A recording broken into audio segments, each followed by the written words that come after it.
Yeah, certainly. Excited about the matchup. Top 10 team, two top 10 teams in the SEC matched up in Tiger Stadium. This is what you know, come to LSU for. This is SEC at its best. So evening game, national television. The players are excited on both sides, I'm certain, and we've been preparing this week for a great matchup. We have great deal of respect for Ole Miss, Lane Kiffin and his football team. What they've been able to do on both sides of the ball has been outstanding this year. They lead nationally in many of the categories. So we know the challenge in front of us, but again, that's why we love, these kinds of games. You get to learn a lot about yourself when you get these kinds of challenges. So excited about it and look forward to Saturday night. Again with Corey Diaz of the Daily Advertiser. Hey, Brian, good morning.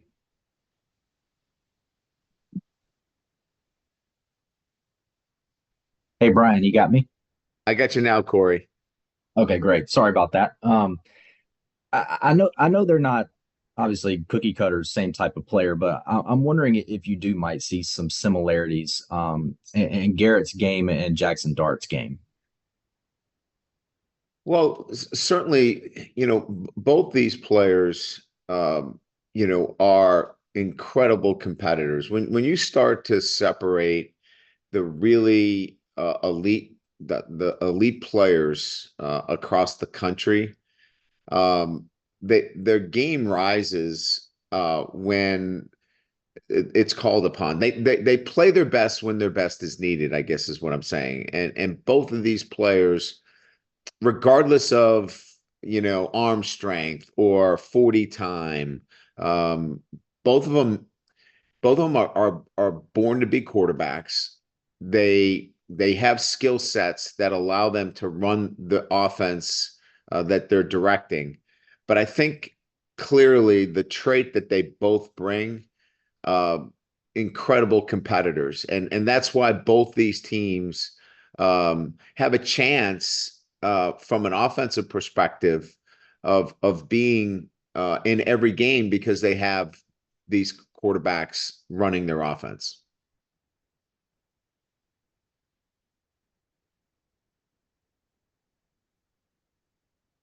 Next, we'll go to Mike Scarborough of Tiger Bait. Brian, I got a question about Chris Hilton. Throughout his career at LSU, obviously he's had a difficult time stringing together multiple games where he's actually been healthy. What do you attribute that to? Is it just a rash of bad luck? And what has that done, or what challenge has that been for you as a staff, and maybe his psyche as a football player, just trying to have a run of many games or a complete season without having an injury?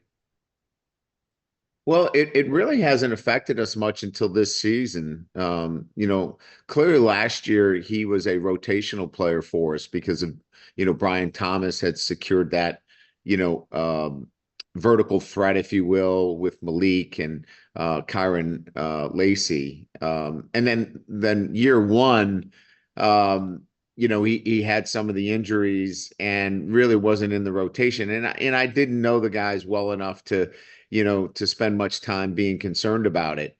In year three, this is the first year that it's really been, a missing piece, if you will. And it's been a complicated injury. And let's get the record straight, just so everybody knows.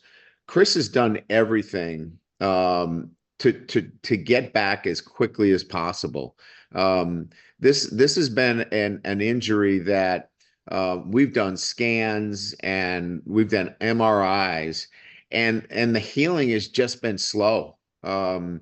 If he had the proper healing and was ready to go, he's put in the time and he has the to want to be out there. So I want to be clear that everyone should understand that, Chris, if he's able to be out there, he would be out there. It's just this has been just one of those unusual injuries that has taken so much longer to heal than normal. But we're going to get him back out there, and when he does, I'm certain that he's going to be a welcome addition to our offense. Thank you.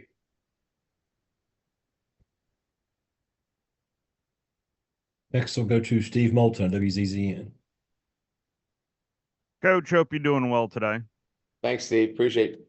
Um, Certainly last year's meeting was a very memorable one. And I just, what do you remember most about that meeting in Oxford last year? I know you came up on the short end, but that was it was very noticeable to watch that game last year. What do you remember most about that game last year, Coach? Huh. Oh, you were very kind. It was very noticeable. Bad defense. That was noticeable by both teams. I wouldn't say, I wouldn't go away saying, wow, that was prolific offense. I think it was bad defense by both teams to the point where Ole Miss made changes with their personnel. We made changes with our coaching staff. So that's what lingers, right? Certainly, being up 49-40 with 8 minutes to go in the game, is also a reminder. But clearly not up to the standards of what SEC defense should look like, and both teams took action. Well, you kind of went in the direction that I thought you were going to go. So, with that being said, Coach, with the changes you made on defense, what kind of improvement have you seen out of your defense this year compared to last, Coach? Well, I mean, there are clear statistical categories that we're better in. The first thing is obviously we're getting to the quarterback. We're getting off the field on third down. We're creating havoc, which we didn't do last year. Our pass defense is not much better, though that is a statistic that can be skewed based upon what you're seeing. We're certainly, I believe, overall a better functioning defense. And we're playing more complementary football. And that's what you have to do. You have to be able to complement what you're doing. We didn't do that at all last year. It was score as many points because we're not able to set each other up. We're doing that much better. So the numbers will continue to get better. The defense will continue to get better. And that will bear itself out by the end of the season. Thank you, Coach.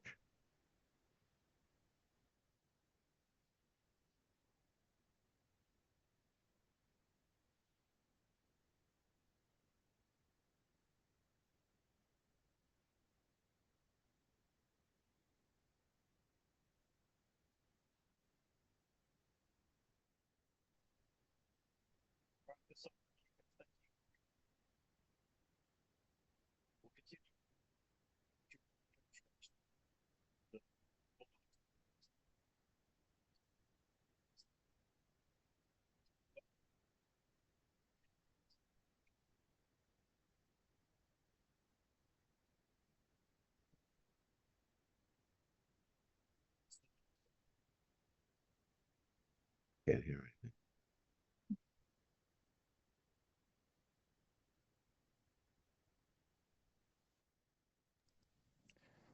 All right. Hopefully my audio is back now. Coach, thank you for your time. I appreciate it. Thank you.